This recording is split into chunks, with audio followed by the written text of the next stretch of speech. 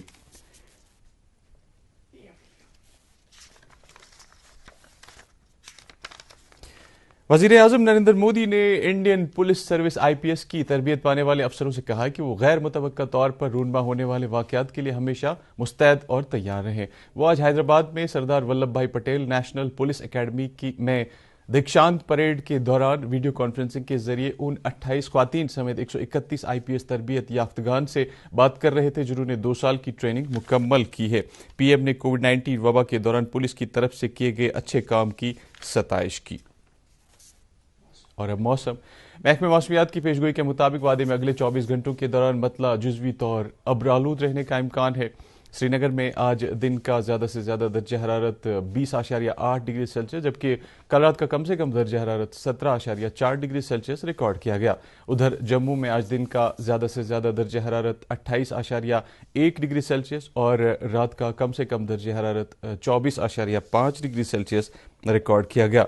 اور مظفر آباد میں آج دن کا زیادہ سے زیادہ درجہ حرارت 32 ڈگری سیلسیس اور رات کا کم سے کم درجہ حرارت 18.5 ڈگری سیلسیس ریکارڈ کیا گیا. ادھر گلگت میں آج دن کا زیادہ سے زیادہ درجہ حرارت 21 ڈگری سیلسیس اور رات کا کم سے کم درجہ حرارت 14 ڈگری سیلسیس درج کیا گیا. اس کے ساتھ ہی خبروں کا یہ بلیٹن ختم ہوا چاہتا ہے. مزید خبروں کی تفصیل جاننے کے لیے آپ ہمارے ٹویٹر ہینڈل اور Facebook page @DD News Srinagar پر لاگ ان کر سکتے ہیں. اس کے علاوہ یہ خبریں YouTube پر بھی دستیاب ہیں. فی الحال اجازت دیجیے. اللہ حافظ.